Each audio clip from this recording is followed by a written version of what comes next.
Ustaz mengenai virus corona. Adakah itu satu azab yang atau ujian yang diturunkan oleh Allah Subhanahu wa taala? Bagaimanakah jika pakaian yang kita pakai untuk salat terkena bulu kucing? Sah ke salat Ustaz? Untuk nak menilai apa wabak, adakah itu sebagai hukuman daripada Allah Subhanahu wa taala atau ia sebagai dugaan, maka kita tidak dapat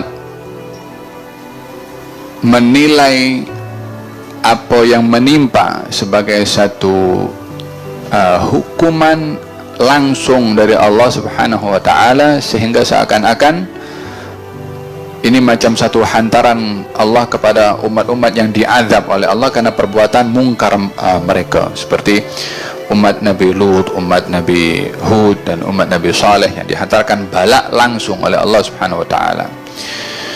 Lebih daripada kita melihat bahwasanya ianya sebagai satu musibah yang menimpa kepada golongan tertentu yang menjadi tunjuk ajar kepada golongan yang lain, ya.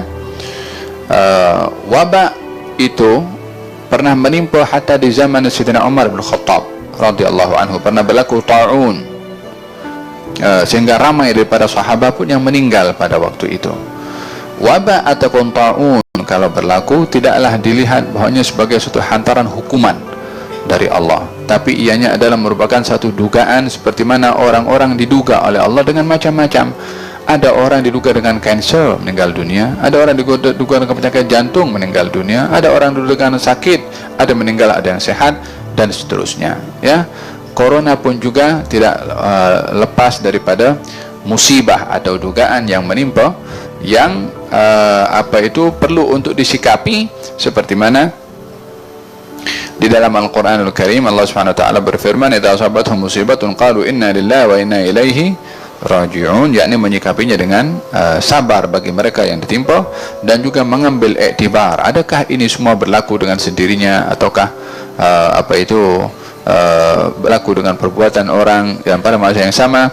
Kalau ini berlaku sebagai satu musibah dan dugaan dari Allah Subhanahu wa taala, ianya akan adalah menunjukkan satu peringatan dan hantaran daripada Allah, yakni supaya kita ini memanfaatkan kesehatan yang diberikan oleh Allah dan nikmat amannya udara, oksigen, dan juga nikmat yang diberikan oleh Allah ketika tiada corona.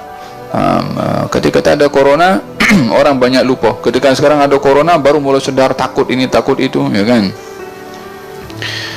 Adapun berkenaan dengan soalan yang kedua tentang apa tadi itu, tentang bulu kucing. Ya, bulu kucing termasuk daripada yang kalau ada pada pakaian kita atau pada tempat sholat kita akan menjejaskan sahnya sholat, karena bulu kucing adalah hukumnya sama dengan kalau kucing itu menjadi bangkai.